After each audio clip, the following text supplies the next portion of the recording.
sarkarna tawang amgadna ngamoidra khalu yade ani am to gadamni yes sarkarna IDP singi mayumda hanjil hando chama mak ngamdarabsu mogi hotnabado adu transparency leina siwabudi tawre lambi chatnu nabigi damta sigum chumme khano khale yum chanu nabigi chi tawre haiba thabak khardi bolan ningi aduna asigi marakta IDP singda akoina suggestion appeal haitare khuttat minaraba sabhara haitare proletariat oiraba mayamse masi akoigi right phangnana ba akoi punmena batai mapamgi so chanpur romdegi lakpa liching manga tara kayano adu punmena batai adudegi kangpupi degi lakpa adudegi tangnopal degi lakpa adudegi bhawak chau degi adudegi lakpa mayam anapagi arapagi mayam si punchin naraga ikoi rai che sarkar da ningthi na haidana yengani haidana chula edana adu orbudi amma megi wante court ki thong thinba ma daka leba ko aduda ikoi na so angamba mate being a scenario advocate amoina angang singu kin ching na tawbada ikoi na so mate pangba yai adu adom na changin mam changya ero bida ikoi se objection ba matam da kalere ko yes kuki kang kharana manipur che thugaina ba anen tori tamba yadi yaro da ba ko lo na yaro ba adu dege maga chunau sing marta lari haiba mana separate budget ka na hairapa mana tori tu dai khon na ti uba separate administration ni yom mama de ki chakum tokan ge chakum tongal laga hisab se tongan ge mamang lom na chakum mama chage sondu maning lom na tor di awang thang ba ka se lor ge haidana tamna separation tongna ba bab tada bab chingmi khuding mana pamade na te ko mauge kangbuna kana nam thagala pada kari ge separate budget to deino kari ge six schedule to deino ADC do kadore haibdu yam chumme ba ko jo haibba ADC do chap power piu panchayat phajana piu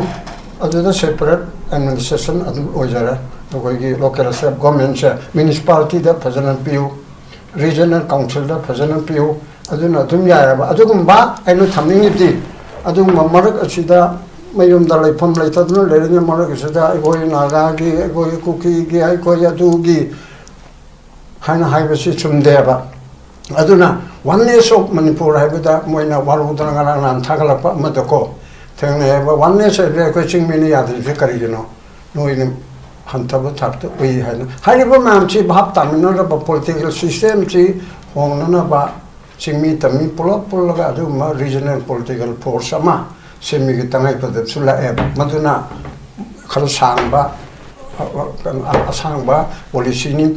aduga nakadori ba 27 chi koi gyan ta budi chumme hana gi system dar pachangwa loraga luchinga maga lobado madu pumta thadok pata ka le hanu jiuji isagi yumda hanjinjarage haiba kholo uma tholakli base si kamaina logi mi engdadi kamaina yimbe bo No, there are so many fundamental rights. Article 12 tagina 30 ga kano bhavasida yauri 35 bhavasida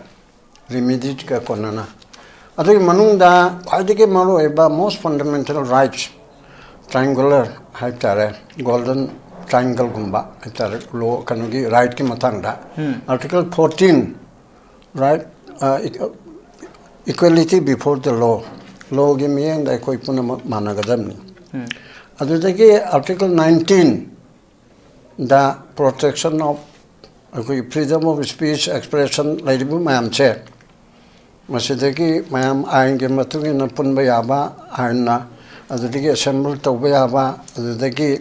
akoi association semba yaba without arms asingba law ge matungina tawba yaba asigi makada 19(1)(d) da free movement indagi mapam amadege amada Manipur ki manungda mapanda mapam amadege amada chotochachin tawbiyaba adudagi amuk mapam amadege mapam amada settle tawbiyaba haribsi fundamental rights ge manungda maro ebsing amana last kwadi maro ebse article 21 kanagum mi amata ain gi proceeding da Maralere haidana hatpa tukpa dipa jail da thamma khotpa adu natana individual person amata masi human being da niko not only Indian citizen asida magi protection of life se masi legadabani aina ma mi halobagi phasi perani mi halobagi tandi perani mi phurobagi perani haibatu natabada kana mi amata magi right and liberty si mangan bayate haiba article 14 19 and 21 se most important right now tai mayam ga loina na mayam di masukta ado je lai besi IDP sing internal displaced person hai mache che ani ga thani pan khari lai besi both side ke hai rasi mitei gi waina chusan puda leching talaga mani manga chaurakna khare hando engine digi tangno polda ohum mari kangpokpida ani ohum then atai area phobak chauda ajuda sai mona haibida jisugunuda digi kalaida dolai thabida ko kona district ohum da mainly hairubani tai mayamum chlere bisi punchalaga around 28-30,000 displaced person labor majority community big brother ke role lori ba mite aiba date kontra manga sibu konminna ga chanminna ga to ba mi lichun kontra sa mase IDP oil le likewise asom thangona mite ga ta hairoi kuki original oi ba hana lejer pa phal valley da ko kano leibedi manu da settle mapanu to ge ko ke tor mo chu kun kontra muk leire ara moi na khare na phim phai phat haibidu leire sanu IDP han oiba mam che generally masi mayum da hanjin ba haibasi yamna maroi ba fundamental right na ba maramdi they are not foreigner mapandagi mitop na te adugi they are not refugees yumdang ba refugee haitare aduna te masagi home state ta refugee ki status ta leiba haibasi karamba India ke karamba state tamsi leibege ba chumi leipa ma ga ha Israel ga duga daga haina ta ubudu da taibuduna amaniko but among ourselves we are all Indian hairim natro India ke mapum punamak leiba praja sing citizen sing Manipur gi masak naira ba jati kuntra manga mitei pangal amsung lemo riba recognized scheduled tribe ta chalaba kuntra manga se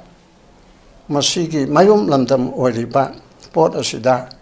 changma yahamdabagi mong aman tawset machi no manini yes reasonable restriction hadamli 1905 sida kare hariba chathok chachun tawse kare mamaram amadagi reasonable restriction tawye machida yum taba yada ba se maram amagi damta tawye kali tawribdi sarkar gi lo manasigi mapum sida mi taba yade Sigi forest ki era se mi tabaya de has the 1901 che chichatna roy adoga sigi mapam che hangal da chatpe roy curfew tawlimni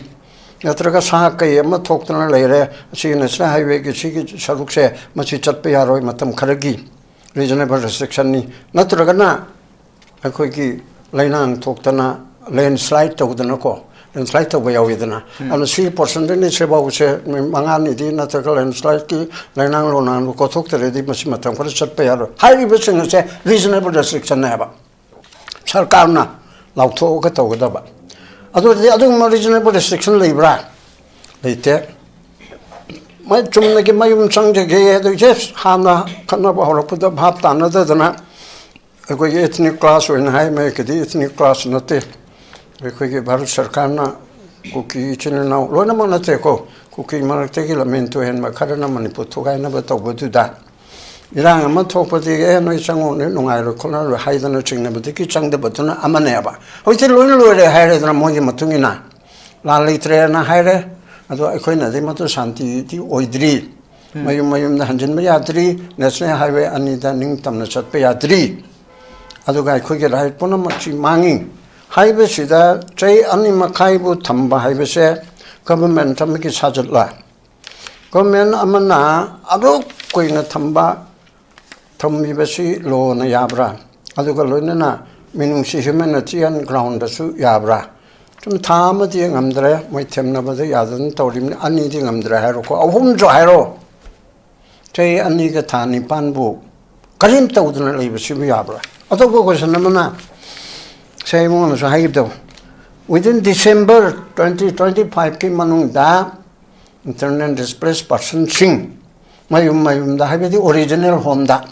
Chuchanpurdagi lanchalappa mayam Tengnapurdagi Muredagi lanchalappa mayam aduga Kangpokpidagi aduga atay mapam asidagi chalappa mayam se magi original homestead land mayum inkolda hanjil hangani haibana ase haijin ribra haijin natabra sichu ekone yangba mamangda swai kaya haigre IDP singsi for example Suchanpur hairishina Suchanpurda mi liching tramari mangagi hanjil lakna nabada moi mayum si liching ohum mari di warangani danako mi ayomam da mari mangalai ren parchi hendo hanjil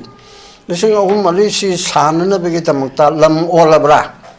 lam ole hore he haibe lam olaga uwana traga chek pairabra moi yom sabina ba adudi ude adudana yaro idamne security arrangement bharat sarkar tanarga Suchanpurda kanoche betal amma thamgadara tangkhai thamga adu tawrabra adugi advisory karikiri sema amanta leite adudagi hariba mayamchi mayamakai hanjinbe anana ba politician ching khaktana khangdaraga su expert mayamama IDP singse mayamda hanjilan bada karmai tawraga yagani haibi expert panel ama semaga government India na aduga governor of Manipur na masi tawraga tawrabra aduridi tawdi tawri he lamga du on ba hogra sina chawbagi lam sina tomagi lam patado karkira hariba riti marubumi damna pomtem tem thokaram ni do adudin kalani kalaba na pulap asang bana kaya no dum kaya lerambi pata kaya tai kain on mo khotpa horpa adu bhawda on bo on braidi khangde on ma horadi khangre ko aduga adu on dana adigi sanana badu tore adigi ko elemento henba terrorist singna wari sarga tawgera lakshin gera kari tore si haibama haibam thoktro adu haidrabodi government ki policy da public ki chumma tawrani na haibasi transparent laigadabane na supreme court na hairi adu natragadi madu toksina bane na kona longbeya ba adu ki popno di matakta supreme court na yam haigre adu court na haijabaki bhap oina tawrdi yararo ba timely delivery of justice is part of the human right matam chana justice tawba haibdo lammi chatpe hanbagi mayumda hanjinbagi aduga magi chuba nompham mong tana thambibagi asigumba timely justice se masi fundamental right neba masibu yadrabadi denial of speedy justice is a threat to public confidence asigumba public justice deny toraba yadraba tohandraba adodi koigi public justice se masida threat toba pot amanaba adoridi government cholalodra government as a whole do nate adugi particular hanjinaba honaba adugi responsibility center ki home ministry ko aro governor ki aro they are liable to be kare hani government bodi punish to bai yadre government ki thabuk puri ba thuksin puri ba adugi moral right laibra aduna my bell singna kangjatana wariso kangbana bu warabiso asung my koi ba tu tobangam dredi nogi moral right litre to o gaina hairipse kangdana haibiti waramayai ko chummi bana ba justice pige to se kanana no government nani karma government PR government popular government ngam gidre adudi ngamdabadi ki chi tawro ina haire muni su pidre adudi where is the justice justice tu litre se adum yagadra haibaduna ba ado even karigumba kanda lambi yudi kesama file tore ko ina sujata na file tore sisu IDP ki sisu akoina movement tawba miyam sina tawbaduna tawbani lo ko tachu sisu file to wiya ba asibudi ai hanana haidopadi yadre adugi representation na chimadu piyudana khotana tori hojuma adum amadugi khanaba hori aduna lo romda aduga lolom na sanction ba court ke kariga che tangai phadukta ka tawbi wani ko ko nong karibal leba mam si the whole system si ki governance party rainti hulle de haigena hundaba yadaba Narendra Modi na lusingba BJP ki sason da di lo court phawba threat to ba haitare chapchana tu tawre haibana taba masi bahubada control torko mana even Supreme Court ke Senate advocates na karigum kanda dosan to dabe hoi kari hoina hojik ke leriba Supreme Court judiciary se sarkar na khatang person ba man ba haitare ko direct person le de hayadre asigi man ma pot amala eba aduna first round ya awrobeda ina haining ibdi asigum ma pot ase lo ko ta su to ba ya ba pon adu hana su ama lamba commission haidana ma justice lamba Guwahati high court ke hanagi retired chief justice amana lusing ba IAS officer ma retired aduga IPS retire ama Assam amsung South ge amaga jike lamba ga home chigi commission we inquiry 1952 da Manipur da thoi ba me ahum 23 digi thoi ba se kanana hobano karamna lakhibano kari tawuta bano kari tawri mi ka siba yong ka chakpa loina magdo judicially yang china ba ma sem gra ba masi so madabu honbagi wanate kala yo rage tha taru khaktani 24 ki kaya no adai telang kakibani asina sum tha taruk hangdana tu moina dum laibetuna lanai body PUCL na ko human rights ki ambu national ki people's union for civil liberty na pa tawdana masai ki maitai na khatang hal oiba karani majority o moina dum tawbiram mani haina khallaga maitai na hobani haina kok la e mayam mung sauna re ite targil laiba mung taw ya to so maitai na hobani maitai ki pressing si aduni haidana khaidok tana ko lan on me ki pot mala e akoi haina maitai dana tawgada mani na ai maitai na maitai ki misang chang bugwan te ai tim am manipuri yes loina ma ko amatani kuki so kuki phattaba kharana tawjaraga kuki apabu sing so ko na hai chena ba ya de naga so atei chu aduna adugum pot pona ma da chumna tawgada pot to tawribra tawdabra kadai yorge se through your channel machi de question hanging ba honorable justice lamba commission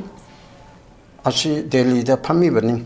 affidavit listing tara manga kun guma file tawrena khalina kal animaktegi adugumba mayamdu yengbagi matam tha khara changani ko affidavit listing kun yengbai bisi tha ma de yaroya ba adu mayamdu yengdana le adu sangmalle 제 아니 마카이부 아니 마카이 파가더부 커미션도 교환해 호지 파고 걸림다 뭐 마야 강다나 레이버시면 좀들에 아두나 코이부 Manipuri Singh से मसिबो भारत सरकार ना नमदना लोकसिंह खरबे मतुंगदा नमदना लोकसे लेना नारो ना हाइना रिपसे नमदना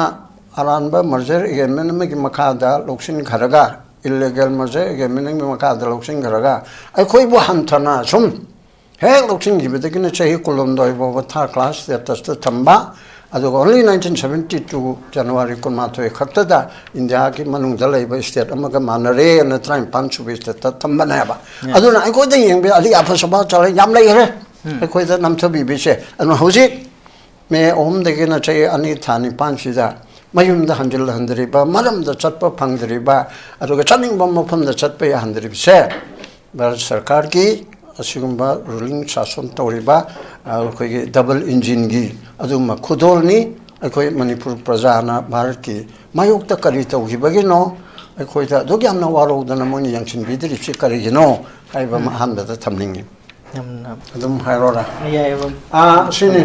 यामना लाइबा अदुगा यामना दिलुबा अखोइना तौदबगी वान हाइबा जबजसे थागरे गमन थागरे अदु थागरे हाइदो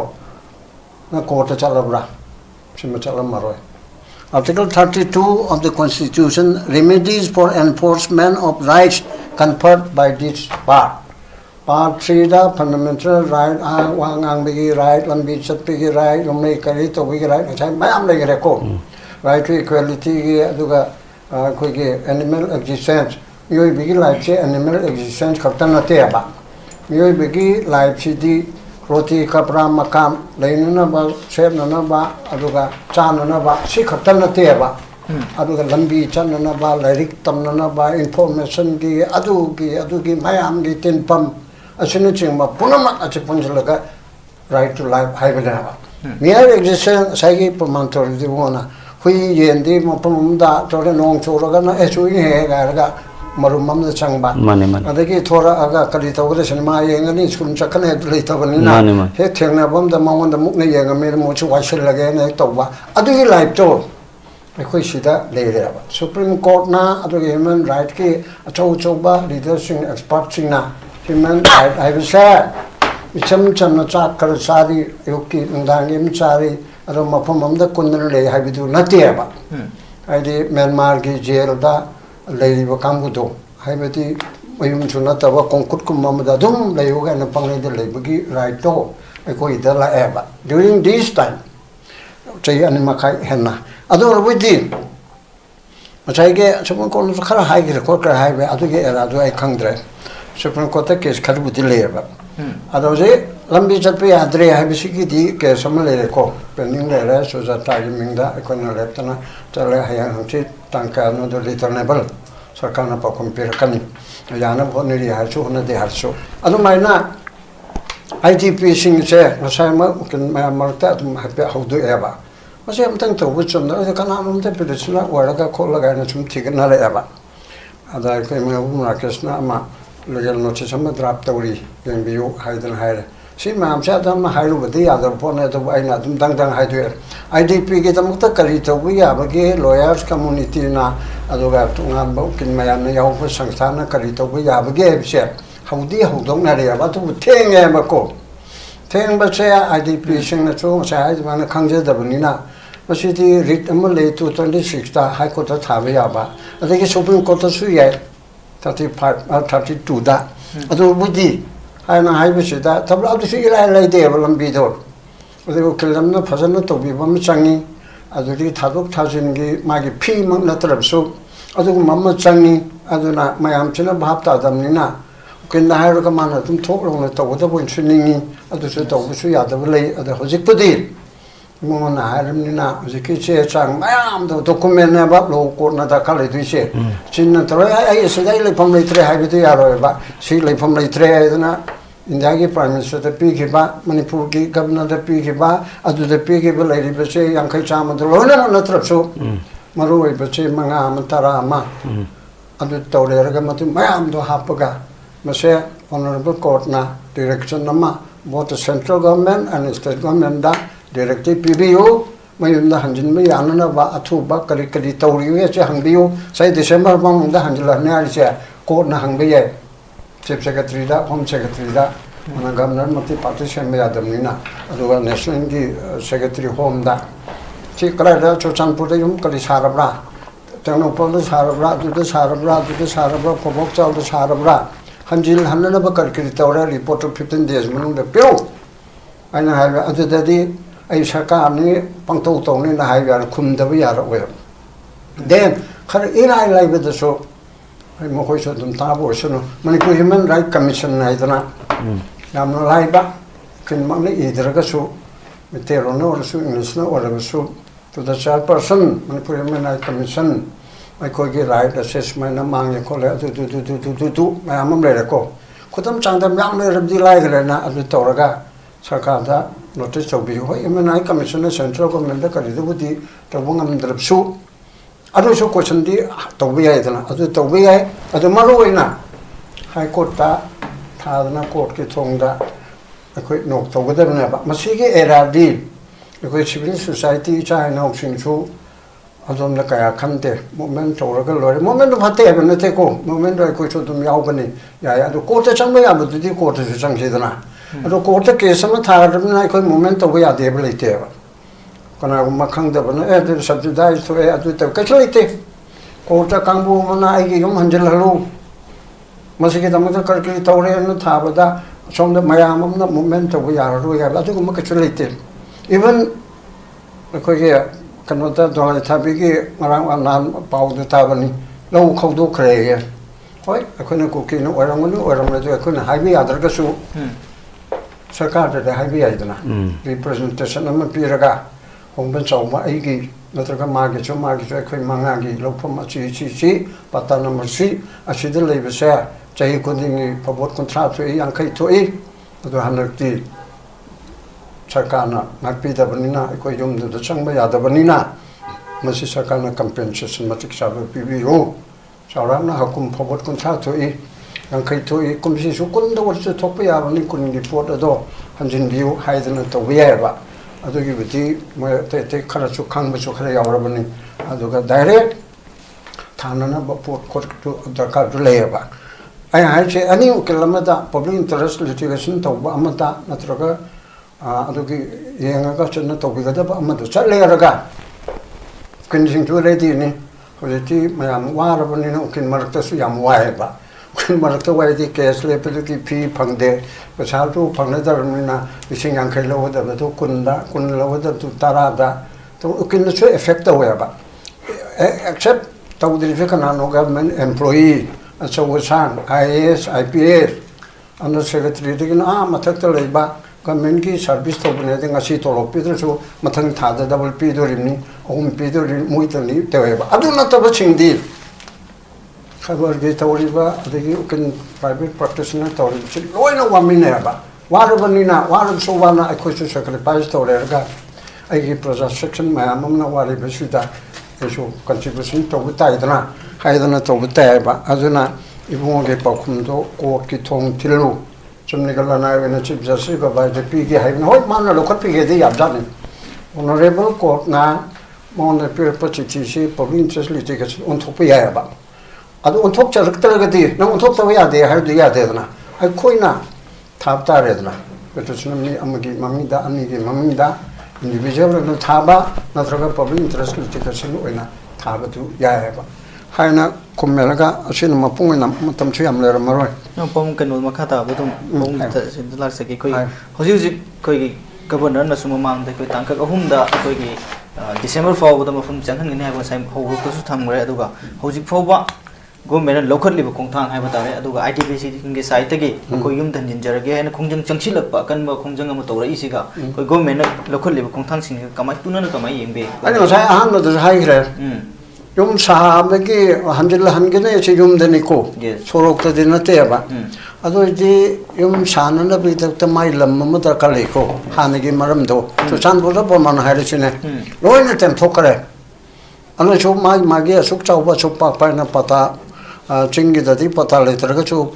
ꯑꯩꯈꯣꯏꯒꯤ ꯃꯩꯇꯩꯅ ꯇꯥꯜꯂꯤꯕ ꯈꯣꯠꯂꯤꯕꯗꯨꯗꯤ ꯄꯇꯥꯅꯤꯗꯅ ꯑꯗꯨꯒꯤ ꯖꯒꯥ ꯖꯒꯥ ꯑꯣꯟꯊꯣꯛꯄ ꯈꯣꯠꯇꯣꯛꯄꯁꯤ ꯍꯧꯕ ꯌꯥꯗ꯭ꯔꯣ ꯑꯗꯨ ꯑꯣꯏꯔꯗꯤ ꯍꯧꯔꯦ ꯔꯦꯚꯤꯅ꯭ꯌꯨꯒꯤ ꯇꯤꯝ ꯑꯃ ꯂꯥꯛꯇꯅ ꯑꯣꯜꯂꯔꯦ ꯍꯥꯏꯔꯗꯤ ꯃꯣꯏ ꯊꯧꯔꯥꯡ ꯇꯧꯔꯤ ꯌꯨꯝ ꯀꯩ ꯁꯥꯟꯅꯅꯕ ꯎ ꯋꯥ ꯆꯦꯛ ꯅꯨꯡ ꯃꯐꯝꯗꯨꯗ ꯄꯩꯔꯦ ꯑꯗꯨꯗꯅ ꯑꯃꯨꯛ ꯌꯥꯔꯣꯏ ꯁꯦꯀꯨꯔꯤꯇꯤ ꯑꯦꯔꯦꯟꯖꯃꯦꯟ ꯁꯦꯀꯨꯔꯤꯇꯤ ꯅꯠꯇ꯭ꯔꯗꯤ ꯀꯨꯀꯤ ꯑꯉꯥꯎ ꯑꯐꯩ ꯇꯧꯕ ꯈꯔꯅ ꯇꯦꯔꯣꯔꯤꯁ ꯈꯔꯅ ꯑꯃꯨꯛ ꯆꯥꯏꯈꯥꯏꯔꯗꯤ ꯑꯗꯨꯒꯤꯗꯃꯛꯇ ꯁꯔꯀꯥꯔꯅ ꯀꯔꯤ ꯃꯦꯅꯦꯖ ꯇꯧꯔꯦ ꯀꯔꯤ ꯄꯣꯂꯤꯇꯤꯀꯦꯜ ꯗꯥꯏꯂꯣꯒ ꯇꯧꯔꯦ ꯁꯦꯅꯥꯔ ꯁꯤꯇꯤꯖꯦꯟ ꯃꯌꯥꯝ ꯚꯣꯠ ꯄꯥꯔꯇꯤꯒꯤ ꯚꯣꯠ ꯁꯥꯏꯠꯀꯤ ꯀꯧꯔꯕ꯭ꯔꯥ ꯃꯩꯇꯩꯒꯤ ꯁꯦꯅꯥꯔ ꯁꯤꯇꯤꯖꯦꯟ ꯀꯧꯔꯕ꯭ꯔꯥ ꯑꯗꯒꯤ ꯀꯨꯀꯤꯒꯤ ꯀꯧꯔꯕ꯭ꯔꯥ IAS ꯃꯌꯥꯝ IPS ꯃꯌꯥम ꯃꯩꯇꯩꯒꯤ ꯎꯀꯤꯜ ꯃꯁꯦꯟ ꯑꯗꯨꯒ ꯀꯨꯀꯤꯒꯤ ꯎꯀꯤꯜ ꯃꯩꯇꯩꯒꯤ ꯎꯀꯤꯜ ꯀꯨꯀꯤꯒꯤ ꯖꯔꯅꯥꯂꯤꯁ ꯃꯩꯇꯩꯒꯤ ꯖꯔꯅꯥꯂꯤꯁ ꯀꯨꯀꯤꯒꯤ ꯃꯩꯔꯥ ꯄꯥꯏꯕꯤ ꯍꯥꯏꯔꯣ ꯀꯨꯀꯤꯒꯤ ꯏꯃꯥ ꯏꯕꯦꯟꯁꯤꯡ ꯃꯩꯇꯩꯒꯤ ꯃꯩꯔꯥ ꯄꯥꯏꯕꯤꯁꯤꯡ ꯎꯅꯍꯟꯗꯅ ꯇꯧꯔꯕꯗꯤ ꯇꯧꯔꯤꯍꯦ ꯑꯗꯨꯕꯨ ꯌꯥꯗꯗꯅ ꯇꯧꯔꯤꯕꯅꯤ ꯍꯥꯏꯕꯗꯨ ꯌꯥꯏꯕ ꯀꯔꯤ ꯑꯃꯝꯇ ꯎꯗꯦꯕ ꯑꯗꯨ ꯎꯅꯅꯕ ꯍꯟꯅ ꯑꯁꯤꯐꯥꯎꯗꯤ ꯇꯧꯔꯤꯕꯗꯤ ꯍꯥꯏꯗꯦ ꯑꯗꯨꯅ ꯉꯁꯥꯏꯒꯤ ꯏꯕꯨꯡꯉꯣꯅ ꯈꯨꯝꯕꯗꯨ ꯌꯥꯎꯔꯦ ꯁꯤꯗ ꯍꯪꯉꯛꯄꯗ ꯅꯪꯅ ꯍꯥꯏꯗꯣ BJPꯒꯤ ꯄ꯭ꯔꯦꯁꯤꯗꯦꯟ ꯑꯩꯗꯤ ꯑꯗꯨꯝ ꯍꯥꯏꯔꯦꯀꯣ ꯑꯁꯤꯅ IDPꯒꯤ ꯌꯥꯝꯅ ꯅꯛꯅ ꯆꯠꯃꯤꯟꯅꯔꯤ ꯍꯥꯏꯕꯁꯤ IDP ꯀꯩꯅꯣꯗ ꯍꯪꯉꯣꯅ ꯍꯥꯏꯔꯤꯑꯦꯕ ꯑꯩ ꯏꯁꯤꯜꯂꯤꯕꯅꯤ ꯃꯥꯗꯤ ꯈꯨꯝꯈ꯭ꯔꯦ ꯄꯣꯂꯤꯇꯤꯀꯦꯜ ꯄꯥꯔꯇꯤ ꯑꯃꯠꯇ ꯑꯩꯈꯣꯏ ꯊꯥꯖꯕ ꯂꯩꯇꯦ IDPꯒꯤꯗꯃꯛꯇ ꯀꯔꯤꯝꯇ ꯇꯧꯕꯤꯗꯦ ꯍꯥꯏꯕꯗꯨꯅ ꯍꯪꯉꯛꯏꯕ ꯏꯕꯨꯡꯉꯣ ꯅꯪꯒꯤ ꯄꯥꯎꯈꯨꯝꯗꯨꯁꯨ ꯑꯣꯏꯔꯦ ꯑꯗꯨꯅ ꯑꯃꯨꯛꯁꯨ ꯍꯥꯏꯔꯤꯕ ꯑꯉꯝ ꯑꯊꯧꯁꯤꯡꯒꯤ ꯃꯃꯤꯠ ꯄꯥꯡꯂꯕ ꯄꯥꯕꯨꯡ ꯊꯤꯅ ꯍꯥꯏꯕꯤꯌꯨ ꯑꯗ ꯌꯥꯝ ꯊꯤꯅ ꯍꯥꯏꯔꯨꯕ ꯀꯥꯟꯅꯗꯦ ꯅꯨꯃꯤꯠꯇ ꯈꯨꯗꯝ ꯃꯤꯠ ꯊꯤꯟꯕ ꯍꯥꯏꯕ ꯂꯣꯅ ꯊꯤꯟꯕ ꯇꯥꯕꯅꯤ ꯑꯗꯨꯒ ꯃꯤꯌꯥꯝꯒꯤ ꯗꯦꯃꯣꯀ꯭ꯔꯦꯇꯤꯛ ꯃꯨꯞꯃꯦꯟꯅ ꯈꯨꯗꯝ ꯑꯣꯏꯕ ꯇꯥꯕꯅꯤ ꯍꯥꯏꯅ ꯁꯨꯃꯥꯏꯅ ꯊꯝꯖꯒꯦ ꯅꯨꯡꯉꯥꯏꯖꯩ ꯑꯗꯨꯒ ꯑꯩꯈꯣꯏꯒꯤ ꯑꯅꯤꯁꯨꯕ ꯔꯥꯎꯟꯁꯤꯒꯤ ꯀꯪꯂꯩꯄꯥꯟꯗ ꯂꯥꯛꯆꯒꯦ